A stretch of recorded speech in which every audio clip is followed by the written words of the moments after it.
ಶಾಂತಿ. ಮುರಳಿಯ ದಿನಾಂಕ 12/6/2026. ಪ್ರಾತಃ ಮುರಳಿ ಬಾಪ್ದಾದ ಮಧುಬನ. ತಂದೆ ತಿಳಿಸುತ್ತಾರೆ, ಮಧುರ ಸೆನ್ಸಿಬಲ್ ಮಕ್ಕಳೇ, ಸದಾ ನೆನಪಿಟ್ಟುಕೊಳ್ಳಿ, ನಾವು ಅವಿನಾಶಿ ಆತ್ಮ ಆಗಿದ್ದೇವೆ. ಈಗ ನಾವು ತಂದೆಯ ಜೊತೆ ಮೊದಲ ಫ್ಲೋರಲ್ಲಿ ಹೋಗಬೇಕಾಗಿದೆ, ಪರಮಧಾಮಕ್ಕೆ ಹೋಗಬೇಕು. ಪ್ರಶ್ನೆ: ಯಾವ ಪರಿಶ್ರಮ ತಾವು ಪ್ರತಿಯೊಬ್ಬ ಮಗು ಅವಶ್ಯವಾಗಿ ಮಾಡಬೇಕು? ಯಾವ ಕಷ್ಟ ಪ್ರತಿಯೊಬ್ಬರು ಅವಶ್ಯವಾಗಿ ಮಾಡಬೇಕು? ಉತ್ತರ: ಬಾಬಾರವರು ತಮಗೆ ಏನಿಷ್ಟು ಜ್ಞಾನ ಕೊಟ್ಟಿದ್ದಾರೆ ಅದನ್ನು ತಮ್ಮ ಮನಸ್ಸಿಗೆ ನಾಟಿಸಿಕೊಳ್ಳಬೇಕು, ಹಚ್ಕೊಳ್ಬೇಕು, ಮನಸ್ಸಿಗೆ ತಗೊಳ್ತಾ ಇರಬೇಕು. ದಿಲ್ಸೆ ಲಗಾತೆ ರಹೋ ಅಂತಾರೆ ಬಾಬರು. ತಮ್ಮ ಮನಸ್ಸಿಗೆ ತಗೊಳ್ಳಿ, ಆಳವಾಗಿ ಅರ್ಥ ಮಾಡ್ಕೊಳ್ಳಿ. ಆಂತರಿಕದಲ್ಲೇ ಅದನ್ನು ಮನನ ಮಾಡಿ ಜೀರ್ಣ ಮಾಡಿಕೊಳ್ಳಿ, ಧಾರಣೆ ಮಾಡಿಕೊಳ್ಳಿ. ಇದರಿಂದ ಶಕ್ತಿ ಸಿಗುವುದು. ಈ ಪರಿಶ್ರಮ ಅವಶ್ಯವಾಗಿ ಪ್ರತಿಯೊಬ್ಬರೂ ಮಾಡಲೇಬೇಕು. ಯಾರು ಈ ರೀತಿ ಗುಪ್ತ ಪರಿಶ್ರಮ ಪಡುತ್ತಾರೆ ಅವರು ಸದಾ ಹರ್ಷಿತರಾಗಿರುತ್ತಾರೆ. ಅವರಿಗೆ ನಶೆ ಇರುತ್ತೆ. ನಮಗೆ ಓದಿಸುವವರು ಯಾರು? ನಾವು ಯಾರ ಸನ್ಮುಖದಲ್ಲಿ ಕುಳಿತಿದ್ದೇವೆ? ಓಂ ಶಾಂತಿ. ಯಾರು ಹೇಳಿದ್ರು ಓಂ ಶಾಂತಿ ಎಂದು? 2 ಬಾರಿ ಹೇಳಲಾಗುತ್ತೆ ಓಂ ಶಾಂತಿ, ಓಂ ಶಾಂತಿ. ಒಬ್ಬರು ಶಿವ ತಂದೆ, ಮತ್ತೊಬ್ಬರು ಬ್ರಹ್ಮ ಬಾಬಾ. ಇಬ್ಬರು ಬಾಪ್ದಾದ ಒಟ್ಟಿಗೆ ಇದ್ದಾರೆ. ಇಬ್ಬರು ಹೇಳ್ತಾರೆ ಓಂ ಶಾಂತಿ, ಓಂ ಶಾಂತಿ ಎಂದು. ಈಗ ಮೊದಲು ಯಾರು ಹೇಳಿದ್ರು? ನಂತರ ಯಾರು ಹೇಳಿದ್ರು? ಮೊದಲು ಶಿವ ಬಾಬಾ ಹೇಳಿದ್ರು ಓಂ ಶಾಂತಿ ಅಂತ, ನಾನು ಶಾಂತಿಯ ಸಾಗರ. ಅನಂತರ ಯಾರು ಹೇಳಿದ್ರು? ಈ ಬ್ರಹ್ಮ ಬಾಬರವರ ಆತ್ಮ ಹೇಳಿದ್ರು. ಮಕ್ಕಳಿಗೆ ನೆನಪು ಮಾಡಿಸ್ತಿದ್ದಾರೆ ಓಂ ಶಾಂತಿ. ನಾನಂತೂ ಸದಾ ದೇಹಿ ಅಭಿಮಾನಿಯಾಗಿದ್ದೇನೆ, ಎಂದಿಗೂ ದೇಹ ಅಭಿಮಾನದಲ್ಲಿ ಬರುವುದಿಲ್ಲ. ಒಬ್ಬರೇ ತಂದೆ ಇದ್ದಾರೆ, ಸದಾ ದೇಹಿ ಅಭಿಮಾನಿಯಾಗಿ ಇರ್ತಾರೆ. ಬ್ರಹ್ಮ ವಿಷ್ಣು ಶಂಕರ ಈ ರೀತಿ ಹೇಳೋದಿಲ್ಲ. ತಾವು ತಿಳಿದುಕೊಂಡಿದ್ದೀರಾ ಬ್ರಹ್ಮ ವಿಷ್ಣು ಶಂಕರರಿಗೂ ಸೂಕ್ಷ್ಮ ರೂಪವಿದೆ ಅಂದಾಗ ಓಂ ಶಾಂತಿ ಎಂದು ಹೇಳುವವರು ಒಬ್ಬ ಶಿವ ತಂದೆ. ಅವರಿಗೆ ಯಾವುದೇ ಶರೀರ ಇಲ್ಲ. ಬಾಬರವರು ತಮಗೆ ಒಳ್ಳೆಯ ರೀತಿ ತಿಳಿಸುತ್ತಿದ್ದಾರೆ ಮತ್ತು ಹೇಳ್ತಾರೆ, ನಾನು ಒಂದೇ ಬಾರಿ ಬರುತ್ತೇನೆ, ಸದಾ ದೇಹಿ ಅಭಿಮಾನಿಯಾಗಿದ್ದೇನೆ, ನಾನು ಪುನರ್ಜನ್ಮದಲ್ಲಿ ಬರುವುದಿಲ್ಲ. ಆದ್ದರಿಂದ ನನ್ನ ಮಹಿಮೆ ಭಿನ್ನವಾಗಿದೆ. ನನಗೆ ಹೇಳುತ್ತಾರೆ ನಿರಾಕಾರ ಪರಮಪಿತ ಪರಮಾತ್ಮ ಎಂದು. ಭಕ್ತಿ ಮಾರ್ಗದಲ್ಲಿಯೂ ಶಿವನಿಗಾಗಿ ಹೇಳುತ್ತಾರೆ ನಿರಾಕಾರ ಪರಮಪಿತ ಪರಮಾತ್ಮ. ನಿರಾಕಾರನ ಪೂಜೆ ಆಗುವುದು. ಅವರೆಂದಿಗೂ ದೇಹದಲ್ಲಿ ಬರುವುದಿಲ್ಲ. ಅಂದರೆ ಅರ್ಥ ದೇಹಾಭಿಮಾನಿ ಆಗುವುದಿಲ್ಲ. ಸರಿ, ಮತ್ತೆ ಅವರಿಗೆ ಕೆಳಗೆ ಬನ್ನಿ, ಪರಮಧಾಮಕ್ಕಿಂತ ಕೆಳಗೆ ಸೂಕ್ಷ್ಮವತನದಲ್ಲಿ ಅಲ್ಲಿ ಬ್ರಹ್ಮ ವಿಷ್ಣು ಶಂಕರ ಇರುತ್ತಾರೆ. ಶಿವನ ರೂಪ ನೋಡಲು ಸಿಗುವುದಿಲ್ಲ. ಚಿತ್ರ ತಯಾರು ಮಾಡ್ತಾರೆ, ಆದರೆ ಅವರು ನಿರಾಕಾರ, ಎಂದಿಗೂ ಸಾಕಾರ ಆಗುವುದಿಲ್ಲ. ಪೂಜೆಯು ನಿರಾಕಾರನಿಗೆ ಆಗುವುದು. ತಾವು ಮಕ್ಕಳ ಬುದ್ಧಿಯಲ್ಲಿ ಪೂರ್ತಿ ಜ್ಞಾನ ಇದೆ. ಭಕ್ತಿಯೂ ಕೂಡ ಮಾಡಿದ್ದೀರಾ. ಚಿತ್ರಗಳನ್ನು ಮಕ್ಕಳು ನೋಡಿದ್ದೀರಾ. ತಾವು ತಿಳಿದುಕೊಂಡಿದ್ದೀರಾ ಸತ್ಯಯುಗ ತ್ರೇತಾಯುಗದಲ್ಲಿ ಚಿತ್ರಗಳ ಭಕ್ತಿಯೂ ಆಗುವುದಿಲ್ಲ, ವಿಚಿತ್ರನ ಭಕ್ತಿಯೂ ಆಗುವುದಿಲ್ಲ. ಭಕ್ತಿಯೇ ಇರೋದಿಲ್ಲ ಸತ್ಯಯುಗದಲ್ಲಿ. ಬುದ್ಧಿಯಲ್ಲಿ ಬರುತ್ತೆ ಪರಂಪಿತ ಪರಮಾತ್ಮ ವಿಚಿತ್ರವಾಗಿದ್ದಾರೆ. ಅವರಿಗೆ ಸೂಕ್ಷ್ಮ ಸ್ಥೂಲ ಚಿತ್ರ ಇಲ್ಲ, ಶರೀರ ಇಲ್ಲ. ಅವರ ಮಹಿಮೆ ಮಾಡಲಾಗುವುದು ದುಃಖಹರ್ತ ಸುಖಕರ್ತ ಪತಿತ ಪಾವನ. ನೀವು ಯಾರ ಚಿತ್ರಗಳಿಗೂ ಪತಿತ ಪಾವನ ಎಂದು ಹೇಳಲಾಗುವುದಿಲ್ಲ. ಯಾವುದೇ ಮನುಷ್ಯ ಮಾತ್ರನ ಬುದ್ಧಿಯಲ್ಲಿ ಇದು ಮಾತುಗಳು ಬರೋದೇ ಇಲ್ಲ. ಬ್ರಹ್ಮ ವಿಷ್ಣು ಶಂಕರ ಸೂಕ್ಷ್ಮವತನ ವಾಸಿಗಳು. ಮೊದಲ ಫ್ಲೋರು, ನಂತರದ ಫ್ಲೋರು ಶ್ರೇಷ್ಠಾತಿ ಶ್ರೇಷ್ಠ ಮೂಲವತನ. ಮೇಲೆ ಇರುವಂತಹವರು ಪರಮಪಿತ ಪರಮಾತ್ಮ ಪರಮಧಾಮದಲ್ಲಿ. ಸೆಕೆಂಡ್ ನಂಬರ್ ಫ್ಲೋರು ಸೂಕ್ಷ್ಮ ಶರೀರಧಾರಿಗಳಿರ್ತಾರೆ. 3rd ಫ್ಲೋರು ಇದು ಸ್ಥೂಲ ಶರೀರಧಾರಿಗಳು, ಈ ಸ್ಥೂಲ ಪ್ರಪಂಚ. ಇದರಲ್ಲಿ ತಬ್ಬಿಬ್ಬಾಗಬಾರ್ದು. ಈ ಮಾತುಗಳನ್ನು ಪರಂಪಿತ ಪರಮಾತ್ಮನ ವಿನಃ ಮತ್ಯಾರು ತಿಳಿಸಲಾಗುವುದಿಲ್ಲ. ಮೇಲೆ ಆತ್ಮಗಳ ಸೃಷ್ಟಿ ಇದೆ, ಅದಕ್ಕೆ ನಿರಾಕಾರಿ ಪ್ರಪಂಚ ಅಂತ ಹೇಳಲಾಗತ್ತೆ. ನಾವೆಲ್ಲ ಆತ್ಮರ ಪ್ರಪಂಚ, ನಿರಾಕಾರಿ ಪ್ರಪಂಚ. ಮತ್ತು ನಾವು ಆತ್ಮರು ನಿರಾಕಾರಿ ಪ್ರಪಂಚದಿಂದ ಇಲ್ಲಿ ಬರ್ತೇವೆ. ಅಲ್ಲಿ ಬರೀ ಆತ್ಮರಿರ್ತೀವಿ, ಇಲ್ಲಿ ಜೀವಾತ್ಮರಿದ್ದೇವೆ. ಇದು ಬುದ್ಧಿಯಲ್ಲಿ ಇರಬೇಕು. ನಾವು ನಿರಾಕಾರಿ ಬಾಬನಿಗೆ ಮಕ್ಕಳಾಗಿದ್ದೇವೆ. ನಾವು ಮೊದಲು ನಿರಾಕಾರ ತಂದೆಯ ಬಳಿ ಇರುತ್ತಿದ್ದೆವು. ನಿರಾಕಾರಿ ಪ್ರಪಂಚದಲ್ಲಿಯೇ ಆತ್ಮರು ಇರುತ್ತಾರೆ. ಇಲ್ಲಿಯವರೆಗೆ ಪಾತ್ರ ಮಾಡಲು ಬರುತ್ತಲೇ ಇದ್ದಾರೆ ಸಾಕಾರದಲ್ಲಿ. ಅದಾಗಿದೆ ನಿರಾಕಾರಿ ತಂದೆಯ ವತನ. ನಾವು ಆತ್ಮರಾಗಿದ್ದೇವೆ. ಈ ನಶೆಯೂ ಇರಬೇಕು. ಅವಿನಾಶಿ ವಸ್ತುಗಳ ನಶೆ ಇರುತ್ತೆ ಅಲ್ವಾ, ಇರಬೇಕಲ್ವಾ? ವಿನಾಶಿ ವಸ್ತುಗಳದ್ದು ಇರಬಾರ್ದು. ದೇಹದ ನಶೆ ಇರುವಂತಹವರಿಗೆ ದೇಹಾಭಿಮಾನ ಇದೆ, ದೇಹ ಅಭಿಮಾನಿಗಳು ಅಂತ ಹೇಳಲಾಗತ್ತೆ. ದೇಹಾಭಿಮಾನ ಒಳ್ಳೆಯದ, ಆತ್ಮಾಭಿಮಾನಿಯಾಗಿರೋದು ಒಳ್ಳೆಯದ? ಬಾಬಾ ಕೇಳ್ತಾರೆ, ದೇಹಾಭಿಮಾನಿಯಾಗಿರೋದು ಒಳ್ಳೆಯದ ಅಥವಾ ಆತ್ಮಾಭಿಮಾನಿ ಒಳ್ಳೆಯದ? ಸೆನ್ಸಿಬಲ್ ಯಾರು? ಆತ್ಮ ಅಭಿಮಾನಿ. ಆತ್ಮ ಅವಿನಾಶಿ, ದೇಹ ವಿನಾಶಿ. ಆತ್ಮ ಹೇಳುತ್ತೆ ನಾವು 84 ಜನ್ಮಗಳನ್ನು ಪಡ್ಕೊಂಡು ದೇಹ ಪಡ್ಕೊಂಡಿದ್ದೀವಿ 84 ಅಂತ. ನಾವು ಆತ್ಮ ಪರಮಧಾಮದಲ್ಲಿ ಬಾಬನ ಜೊತೆಯಲ್ಲಿ ಇರುವವರಾಗಿದ್ದೇವೆ. ಅಲ್ಲಿಂದ ಬಂದಿದ್ದೇವೆ ಇಲ್ಲಿ ಪಾತ್ರ ಮಾಡಲು. ಆತ್ಮ ಹೇಳುತ್ತೆ ಹೋ ಬಾಬಾ ಎಂದು. ಸಾಕಾರಿ ಸೃಷ್ಟಿಯಲ್ಲಿ ಸಾಕಾರಿ ಬಾಬಾ, ನಿರಾಕಾರಿ ಸೃಷ್ಟಿಯಲ್ಲಿ ನಿರಾಕಾರಿ ಬಾಬಾ. ಇದಂತೂ ಬಿಲ್ಕುಲ್ ಸಹಜ ಮಾತು. ಈಗ ಬ್ರಹ್ಮರವರಿಗೆ ಹೇಳಲಾಗತ್ತೆ ಪ್ರಜಾಪಿತ ಬ್ರಹ್ಮ ಅವರಂತೂ ಇಲ್ಲಿಯೇ ಇರ್ತಾರಲ್ವಾ. ಅಲ್ಲಂತೂ ನಾವು ಆತ್ಮರು ಎಲ್ಲರೂ ಒಬ್ಬ ತಂದೆಗೆ ಮಕ್ಕಳು. ಪರಂಧಾಮದಲ್ಲಿ ಕೇವಲ ಆತ್ಮರು, ಬ್ರದರ್ಸು. ತಂದೆ ಶಿವನ ಜೊತೆ ಇರ್ತೇವೆ. ಪರಮಾತ್ಮನ ಹೆಸರಾಗಿದೆ ಶಿವ, ಆತ್ಮನ ಹೆಸರಾಗಿದೆ ಸಾಲಿಗ್ರಾಮ. ಆತ್ಮನಿಗೆ ರಚಯಿತನೂ ಬೇಕು ಅಲ್ವಾ. ಮನಸ್ಸಲ್ಲಿ ಸದಾ ಈ ಮಾತುಗಳು ಇರಬೇಕು. ಏನು ಜ್ಞಾನ ಸಿಕ್ಕಿದೆ ಅದು ತಮ್ಮ ಮನಸ್ಸಿನಲ್ಲಿ ತೊಡಗಿಸ್ಕೊಳ್ಬೇಕು. ಧಾರಣೆ ಮಾಡಿಕೊಳ್ಳುವ ಪರಿಶ್ರಮ ಪಡಬೇಕು. ಆತ್ಮವೇ ವಿಚಾರ ಮಾಡುತ್ತೆ. ಮೊಟ್ಟ ಮೊದಲು ಈ ನಿಶ್ಚಯ ಮಾಡಿಕೊಳ್ಳಬೇಕು, ನಾವು ಆತ್ಮ ತಂದೆಯ ಜೊತೆಯಲ್ಲಿ ಇರುವವರಾಗಿದ್ದೇವೆ, ನಾವು ಅವರಿಗೆ ಮಕ್ಕಳಾಗಿದ್ದೇವೆ ಅಂದಾಗ ಅವಶ್ಯವಾಗಿ ಆಸ್ತಿ ಸಿಗಬೇಕು. ಇದನ್ನು ತಾವು ತಿಳಿದುಕೊಂಡಿದ್ದೀರಾ. ಇದು ಆತ್ಮರ ವೃಕ್ಷವಾಗಿದೆ. ಮೊದಲು ಅವಶ್ಯವಾಗಿ ಬೀಜ ಇರುವುದು. ಹೇಗೆ ವೃಕ್ಷ ತಯಾರಾಗತ್ತೆ, ದೊಡ್ಡ ತಂದೆ ಮತ್ತು 2-4 ಜನ ಮಕ್ಕಳು ತಯಾರಾಗ್ತಾರೆ, ಮತ್ತು ಬಾಕಿ ಎಲ್ಲ ಆತ್ಮರು ಒಬ್ಬರು ಇಬ್ಬರು ವೃದ್ಧಿ ಆಗ್ತಾರೆ. ಆಗ್ತಾ ಆಗ್ತಾ ದೊಡ್ಡ ವೃಕ್ಷ ಆಗಿಬಿಡತ್ತೆ. ಬಿರಾದಾರಿಯ ನಕ್ಷೆ ಇರುತ್ತೆ ಅಲ್ವಾ, ಮನೆತನದ ನಕ್ಷೆ ಇರುತ್ತೆ. ಇಂತಹವರಿಂದ ಇವರು ಅಂತ ಹೇಳಿ ತಾವು ಮಕ್ಕಳು ತಿಳಿದುಕೊಂಡಿದ್ದೀರಾ. ಮೂಲವತನದಲ್ಲಿ ಎಲ್ಲ ಆತ್ಮರು ಇರುತ್ತಾರೆ. ಅವ್ರದ್ದು ಚಿತ್ರ ಇದೆ. ಶ್ರೇಷ್ಠಾತಿ ಶ್ರೇಷ್ಠವಾಗಿರುವವರು ತಂದೆ. ತಾವು ಮಕ್ಕಳ ಬುದ್ಧಿಯಲ್ಲಿದೆ ಬಾಬಾ ಈ ಶರೀರದಲ್ಲಿ ಬಂದಿದ್ದಾರೆ. ಆತ್ಮಿಕ ತಂದೆ ಇವರಲ್ಲಿ ಬಂದು ಆತ್ಮರಿಗೆ ಓದಿಸುತ್ತಾರೆ. ಸೂಕ್ಷ್ಮವತನದಲ್ಲಿ ಓದಿಸುವುದಿಲ್ಲ. ಸತ್ಯಯುಗದಲ್ಲಂತೂ ಈ ಜ್ಞಾನ ಯಾರಿಗೂ ಇರುವುದಿಲ್ಲ. ತಂದೆಯೇ ಈ ಸಂಗಮ ಯುಗದಲ್ಲಿ ಬಂದು ಈ ಜ್ಞಾನವನ್ನು ಕೊಡುತ್ತಾರೆ. ಈ ಮನುಷ್ಯ ಸೃಷ್ಟಿ ರೂಪಿ ವೃಕ್ಷದ ಜ್ಞಾನ ಯಾರಿಗೂ ಇಲ್ಲ. ಕಲ್ಪದ ಆಯುಷ್ಯು ಸಹ ಬಹಳ ದೊಡ್ಡದಾಗಿ ಬರೆದಿದ್ದಾರೆ. ಈಗ ತಂದೆ ತಿಳಿಸುತ್ತಾರೆ, ಮಕ್ಕಳೇ ಈಗ ವಾಪಸ್ ಮನೆಗೆ ಹೋಗಬೇಕು. ಅದಾಗಿದೆ ಆತ್ಮರ ಮನೆ.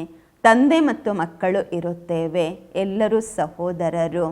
ಸಹೋದರ ಮತ್ತು ಸಹೋದರಿಯರು ಅಂತ ಹೇಳಲಾಗತ್ತೆ ಯಾವಾಗ ಇಲ್ಲಿ ಶರೀರ ಧಾರಣೆ ಮಾಡಿಕೊಳ್ಳುತ್ತೇವೆ. ನಾವು ಆತ್ಮರು ಎಲ್ಲರೂ ಸಹೋದರರಾಗಿದ್ದೇವೆ. ಅವಶ್ಯವಾಗಿ ಸಹೋದರರಿಗೆ ತಂದೆಯೂ ಇರ್ತಾರಲ್ವಾ, ಅವರಾಗಿದ್ದಾರೆ ಪರಮಪಿತ ಪರಮಾತ್ಮ.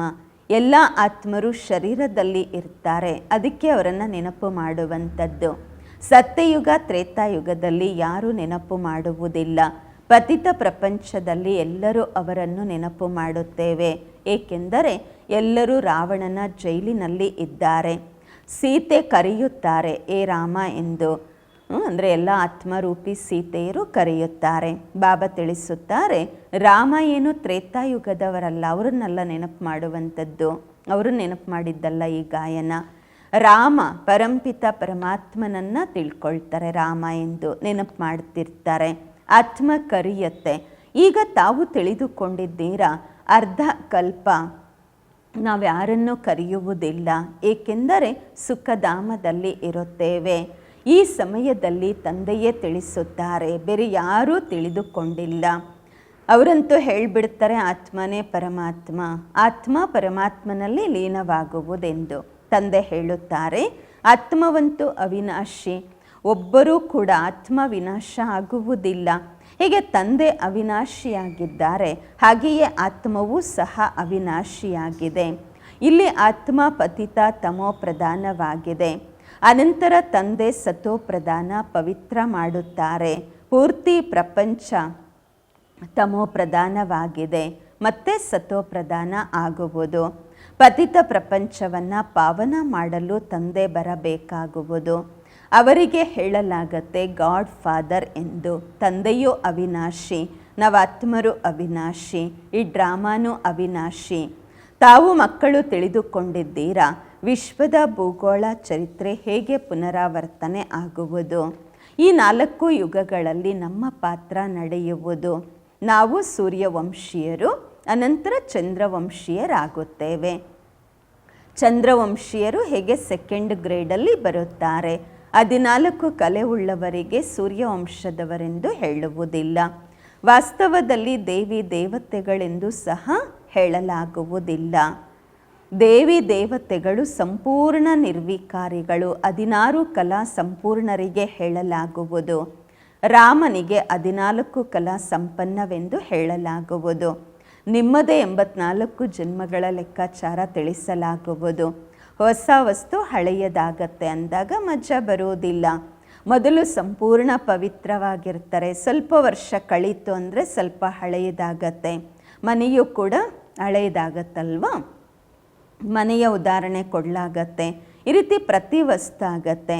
ಈ ಪ್ರಪಂಚವೂ ಸಹ ಬಹಳ ದೊಡ್ಡ ಮಂಟಪವಾಗಿದೆ. ಈ ಆಕಾಶ ತತ್ವ ಬಹಳ ದೊಡ್ಡದಿದೆ. ಅದರ ಅಂತ್ಯ ಹೊಂದಲು ಸಾಧ್ಯವಿಲ್ಲ. ಇದರ ಎಂಡ್ ಎಲ್ಲಿದೆ ಯಾರೂ ಹೇಳಲಿಕ್ಕಾಗಲ್ಲ. ನಡೀತಾ ಹೋಗಿ ಎಂಡೇ ಆಗೋದಿಲ್ಲ. ಬ್ರಹ್ಮ ಮಹಾತತ್ವದ ಎಂಡೂ ಸಹ ಇಲ್ಲ, ಅದರ ಅಂತ್ಯವೂ ಕೂಡ ಆಗೋದಿಲ್ಲ. ಸೈನ್ಸ್ನವರು ಎಷ್ಟೇ ಪ್ರಯತ್ನ ಮಾಡ್ಬೋದು ಅಂತ್ಯವನ್ನು ನೋಡಲಿಕ್ಕೆ, ಆದರೆ ಆಗಲಿಕ್ಕಾಗಲ್ಲ. ಅಂತ್ಯದವರೆಗೆ ಹೋಗ್ಲಿಕ್ಕಾಗಲ್ಲ, ಎಂಡು ಹೊಂದಲಿಕ್ಕೆ ಆಗೋದಿಲ್ಲ. ಬ್ರಹ್ಮತತ್ವ ಬಹಳ ದೊಡ್ಡದು, ಅಂತ್ಯವೇ ಇಲ್ಲ. ನಾವು ಆತ್ಮರು ಬಹಳ ಸ್ವಲ್ಪ ಜಾಗದಲ್ಲಿ ಇರ್ತೇವೆ. ಇಲ್ಲಿ ಬಿಲ್ಡಿಂಗ್ಸು ಎಲ್ಲ ಎಷ್ಟು ದೊಡ್ಡದಾಗಿ ಕಟ್ಟುತ್ತಾರೆ. ಭೂಮಿಯ ಜಾಗ ಬಹಳ ದೊಡ್ಡದಿದೆ, ಹೊಲ ತೋಟ ಎಷ್ಟು ಬೇಕಲ್ವಾ. ಅಲ್ಲಂತೂ ಕೇವಲ ಆತ್ಮರಿರ್ತೇವೆ. ಪರಮಧಾಮದಲ್ಲಿ ಆತ್ಮ ಶರೀರವಿಲ್ಲದೆ ಹೇಗೆ ತಿನ್ನುತ್ತೆ? ಅಲ್ಲಂತೂ ಅಭೋಕ್ತವಾಗಿರತ್ತೆ. ತಿನ್ನೋದು ಭೋಗಿಸೋದು ಯಾವ ವಸ್ತುಗಳು ಅಲ್ಲಿ ಇರುವುದಿಲ್ಲ. ಬಾಬಾ ಹೇಳುತ್ತಾರೆ ಈ ಜ್ಞಾನ ತಾವು ಮಕ್ಕಳಿಗೆ ಒಂದೇ ಬಾರಿ ಸಿಗುವುದು. ಕಲ್ಪದ ನಂತರ ಮತ್ತೆ ತಾವು ಮಕ್ಕಳಿಗೆ ಕೊಡಲಾಗುವುದು. ಈ ನಶೆ ಇರಬೇಕು. ನಾವು ದೇವತಾ ಧರ್ಮದವರಾಗಿದ್ದೆವು. ತಾವು ಹೇಳ್ತೀರಾ ಬಾಬಾ ಇಂದಿನಿಂದ 5000 ವರ್ಷಗಳಿಗೆ ಮೊದಲು ನಾವು ನಿಮ್ಮ ಬಳಿ ಬಂದಿದ್ದೆವು ಶೂದ್ರನಿಂದ ಬ್ರಾಹ್ಮಣರಾಗಲು. ಈಗ ಮತ್ತೆ ನಾವು ನಿಮ್ಮ ಬಳಿ ಬಂದಿದ್ದೇವೆ. ಶಿವತಂದೆ ನಿರಾಕಾರ ಆದ ಕಾರಣ ತಾವು ಹೇಳ್ತೀರಾ ದಾದಾರವರ ಬಳಿ ಬಂದಿದ್ದೇವೆ ಎಂದು. ಅಂದರೆ ಬ್ರಹ್ಮ ಬಾಬರೂರ ಬಳಿ. ಬಾಬರೂರಂತೂ ಶಿವತಂದೆಯಂತೂ ಬ್ರಹ್ಮ ಬಾಬರೂರಲ್ಲಿ ಪ್ರವೇಶವಾಗಿದ್ದಾರೆ. ಬಾಬಾ ಹೇಳುತ್ತಾರೆ ಹೇಗೆ ನೀವು ಕರ್ಮೇಂದ್ರಿಯಗಳನ್ನು ತೆಗೆದುಕೊಂಡು ಪಾತ್ರ ಮಾಡುತ್ತೀರಾ, ಹಾಗೆ ನಾನು ಸಹ ಕರ್ಮೇಂದ್ರಿಯಗಳ ಆಧಾರ ತೆಗೆದುಕೊಂಡಿದ್ದೇನೆ. ಇಲ್ಲವೆಂದರೆ ನಾನು ಪಾತ್ರ ಹೇಗೆ ಅಭಿನಯಿಸಲಿ? ಶಿವ ಜಯಂತಿಯನ್ನು ಆಚರಿಸಲಾಗುವುದು. ಶಿವ ಅಂತೂ ನಿರಾಕಾರ, ಅವರ ಜಯಂತಿ ಹೇಗಾಗತ್ತೆ? ಮನುಷ್ಯರಂತೂ ಒಂದು ಶರೀರ ಬಿಟ್ಟು ಮತ್ತೊಂದು ಶರೀರ ಪಡೆಯುತ್ತಾರೆ. ತಂದೆ ಹೇಳುತ್ತಾರೆ ನಾನು ಹೇಗೆ ಬಂದು ತಾವು ಮಕ್ಕಳಿಗೆ ರಾಜಯೋಗವನ್ನು ಕಲಿಸುತ್ತೇನೆ. ಮನುಷ್ಯರಿಂದ ದೇವತೆಗಳನ್ನಾಗಿ ಮಾಡಲು ರಾಜಯೋಗವನ್ನು ತಂದೆಯೇ ಬಂದು ಕಲಿಸುತ್ತಾರೆ. ನನಗೆ ಪತಿತ ಪಾವನ ಜ್ಞಾನ ಸಾಗರ ಎಂದು ಹೇಳಲಾಗುವುದು. ವೃಕ್ಷದ ಆದಿ ಮಧ್ಯಾಂತ್ಯದ ಜ್ಞಾನ ನನಗೆ ಗೊತ್ತಿದೆ, ನಾನು ನಿಮಗೆ ತಿಳಿಸುತ್ತಿದ್ದೇನೆ ಎಂದು ಹೇಳುತ್ತಾರೆ ಬಾಬಾ. ತಾವು ಮಕ್ಕಳು ತಿಳಿದುಕೊಂಡಿದ್ದೀರಾ ಶಿವ ತಂದೆ ಈ ಬ್ರಹ್ಮರವರಲ್ಲಿ ಪ್ರವೇಶ ಮಾಡಿ ನಮಗೆ ಈ ಜ್ಞಾನವನ್ನು ತಿಳಿಸುತ್ತಿದ್ದಾರೆ. ಬ್ರಹ್ಮ ವಿಷ್ಣು ಶಂಕರರ ಪಾತ್ರವನ್ನು ತಿಳಿದುಕೊಳ್ಳಬೇಕು. ಬಾಬರವರನ್ನಂತೂ ತಿಳಿದುಕೊಂಡಿದ್ದೀರಾ, ಅವರು ಪತಿತ ಪಾವನ ಆಗಿದ್ದಾರೆ. ಪ್ರತಿಯೊಬ್ಬರ ಮಹಿಮೆ ಬೇರೆ ಬೇರೆಯಾಗಿದೆ, ಡ್ಯೂಟೀಸು ಬೇರೆ ಬೇರೆಯಾಗಿರುತ್ತೆ. ಪ್ರೆಸಿಡೆಂಟು, ಪ್ರೈಮ್ ಮಿನಿಸ್ಟರು ಮುಂತಾದವರಾಗ್ತಾರೆ. ಆತ್ಮ ಹೇಳುತ್ತೆ ಈ ಶರೀರ ನನ್ನದು, ನಾನು ಪ್ರೈಮ್ ಮಿನಿಸ್ಟರ್ ಆಗಿದ್ದೇನೆ ಎಂದು. ಆತ್ಮ ಶರೀರದ ಜೊತೆ ಇಲ್ಲವೆಂದರೆ ಮಾತನಾಡಲಾಗುವುದಿಲ್ಲ. ಶಿವ ತಂದೆ ನಿರಾಕಾರ ಆಗಿದ್ದಾರೆ. ಅವರಿಗೆ ಮಾತನಾಡಲು ಕರ್ಮೇಂದ್ರಿಯಗಳ ಆಧಾರ ಬೇಕು. ಅದಕ್ಕೆ ಶರೀರ ಲೋನ್ ಆಗಿ ತಗೊಳ್ತಾರೆ. ಆದ್ದರಿಂದ ತೋರಿಸಲಾಗುವುದು ಬಸವನ ಬಾಯಿಂದ ಗಂಗೆ ಬಂತು ಅಂತ. ಈಗ ಶಿವ ಅಂತೂ ಬಿಂದುವಾಗಿದ್ದಾರೆ, ಅವರಿಗೆ ಬಾಯೆಲ್ಲಿಂದ ಬಂತು ಅಂದಾಗ ಈ ಬ್ರಹ್ಮರವರಲ್ಲಿ ಬಂದು ಕುಳಿತುಕೊಳ್ಳುತ್ತಾರೆ. ಅವರಿಂದ ಜ್ಞಾನ ಗಂಗೆ ಹರಿಯುವುದು. ಬಾಬರವರನ್ನು ಎಲ್ಲರೂ ನೆನಪು ಮಾಡುತ್ತಾರೆ, ಏ ಪತಿತ ಪಾವನ ಬನ್ನಿ ಎಂದು, ಈ ದುಃಖದಿಂದ ನಮ್ಮನ್ನು ಬಿಡಿಸಿ ಎಂದು. ಅವರೇ ದೊಡ್ಡವರಿಗಿಂತ ದೊಡ್ಡ ಸರ್ಜನ್ ಆಗಿದ್ದಾರೆ. ಅವರಲ್ಲಿಯೇ ಪತಿತರನ್ನು ಪಾವನ ಮಾಡುವ ಜ್ಞಾನವಿದೆ. ಸರ್ವ ಪತಿತರನ್ನು ಪಾವನ ಮಾಡುವವರು ಒಬ್ಬ ಸರ್ಜನ್ ಆಗಿದ್ದಾರೆ. ಸತ್ಯಯುಗದಲ್ಲಿ ಎಲ್ಲರೂ ನಿರೋಗಿಗಳಾಗಿರುತ್ತಾರೆ. ಈ ಲಕ್ಷ್ಮೀನಾರಾಯಣ ಸತ್ಯಯುಗಕ್ಕೆ ಮಾಲೀಕರು. ಇವರಿಗೆ ಇಂತಹ ಕರ್ಮ ಕಲಿಸಿದವರು ಯಾರು? ಆ ರೀತಿ ನಿರೋಗಿಗಳಾಗಲು ಶಿವತಂದೆಯೇ ಬಂದು ಶ್ರೇಷ್ಠ ಕರ್ಮವನ್ನು ಕಲಿಸುತ್ತಾರೆ. ಇಲ್ಲಂತೂ ಕರ್ಮವೇ ವಿಕರ್ಮವಾಗುವುದು. ಸತ್ಯಯುಗದಲ್ಲಿ ಆ ರೀತಿ ಹೇಳೋದಿಲ್ಲ ಕರ್ಮ ಆ ರೀತಿ ಇತ್ತು ಎಂದು. ಅಲ್ಲಿ ಯಾವುದೇ ದುಃಖ ರೋಗ ಇರುವುದಿಲ್ಲ. ಇಲ್ಲಂತೂ ಪರಸ್ಪರದಲ್ಲಿ ಒಬ್ಬರಿಗೊಬ್ಬರು ದುಃಖ ಕೊಡುತ್ತಿರುತ್ತಾರೆ. ಸತ್ಯಯುಗ ತ್ರೇತಾಯುಗದಲ್ಲಿ ದುಃಖದ ಮಾತೇ ಇರುವುದಿಲ್ಲ. ಕರ್ಮಗಳ ಲೆಕ್ಕಾಚಾರವನ್ನು ಇವರು ಭೋಗಿಸ್ತಿದ್ದಾರೆ ಅಂತ ಹೇಳಲಿಕ್ಕೆ ಬರೋದಿಲ್ಲ. ಕರ್ಮ ಅಕರ್ಮ ವಿಕರ್ಮದ ಅರ್ಥವನ್ನು ಯಾರೂ ತಿಳಿದುಕೊಂಡಿಲ್ಲ. ತಾವು ತಿಳಿದುಕೊಂಡಿದ್ದೀರಾ, ಪ್ರತಿಯೊಂದು ವಸ್ತು ಮೊದಲು ಸತೋ ಪ್ರಧಾನ, ಅನಂತರ ಸತೋ ರಜೋ ತಮೋ ಆಗುವುದು. ಸತ್ಯಯುಗದಲ್ಲಿ ಪಂಚತತ್ವಗಳು ತಮೋ ಪ್ರಧಾನವಾಗಿರುತ್ತವೆ. ನಮ್ಮ ಶರೀರವೂ ಕೂಡ ಸತೋ ಪ್ರಧಾನ ಪ್ರಕೃತಿಯದ್ದಾಗಿರುತ್ತೆ. ನಂತರ ಆತ್ಮನ 2 ಕಲೆಗಳು ಕಡಿಮೆ ಆಗುವುದರಿಂದ ಶರೀರವೂ ಆ ರೀತಿ ಆಗತ್ತೆ. ಸೃಷ್ಟಿಯ ಕಲೆಗಳು 2 ಕಡಿಮೆ ಆಗಿಬಿಡತ್ತೆ. ಇದೆಲ್ಲವನ್ನು ಬಾಬರವರೇ ಕುಳಿತು ತಿಳಿಸುತ್ತಾರೆ, ಬೇರೆ ಯಾರೂ ತಿಳಿಸಲು ಸಾಧ್ಯವಿಲ್ಲ. ಒಳ್ಳೆಯದು. ಮಧುರಾತಿ ಮಧುರ ಅಗಲಿ ಹೋಗಿ ಮರಳಿ ಸಿಕ್ಕಿರುವ ಮಕ್ಕಳ ಪ್ರತಿಯಾಗಿ ಮಾತ್ಪಿತಾ ಬಾಬ್ ದಾದಾರವರ ನೆನಪು ಪ್ರೀತಿ ಬೆಳಗಿನ ವಂದನೆಗಳು.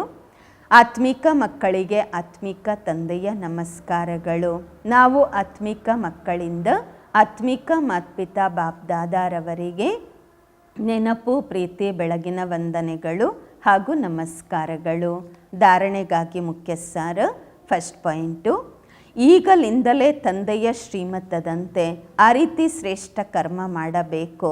ಮತ್ತೆಂದಿಗೂ ಸಹ ಕರ್ಮ ವಿಕರ್ಮ ಆಗಬಾರದು. ಅಂದರೆ ಅರ್ಥ, ಕರ್ಮದ ಶಿಕ್ಷೆಯನ್ನು ಅನುಭವಿಸಬಾರದು. 2ನೇ ಪಾಯಿಂಟು, ಯಾವುದೇ ವಿನಾಶಿ ವಸ್ತುವಿನ ನಶೆ ಇಟ್ಟುಕೊಳ್ಳಬಾರದು. ಈ ದೇಹವೂ ಸಹ ವಿನಾಶಿಯಾಗಿದೆ, ಇದರ ನಶೆಯೂ ಇರಬಾರದು. ಸೆನ್ಸಿಬಲ್ ಆಗಬೇಕು. ವರದಾನ, ಈ ಹಳೆಯ ಪ್ರಪಂಚವನ್ನು ವಿದೇಶ ಎಂದು ತಿಳಿದು ಇದರಿಂದ ಉಪರಾಮ್ ಆಗಿರುವಂತಹ ಸ್ವದೇಶಿ ಆಗಿರಿ. ಈ ಹಳೆಯ ಪ್ರಪಂಚವನ್ನು ವಿದೇಶವೆಂದು ತಿಳಿದು ಇದರಿಂದ ಉಪರಾಮ್ ಆಗಿರುವಂತಹ ಸ್ವದೇಶಿ ಆಗಿರಿ. ವರದಾನದ ವಿಶ್ಲೇಷಣೆ. ಹೇಗೆ ಕೆಲವರು ವಿದೇಶದ ವಸ್ತುಗಳನ್ನು ಟಚ್ಚು ಮಾಡೋದಿಲ್ಲ, ತಿಳ್ಕೊಳ್ತಾರೆ ತಮ್ಮ ದೇಶದ ವಸ್ತುಗಳನ್ನು ಉಪಯೋಗಿಸಬೇಕೆಂದು.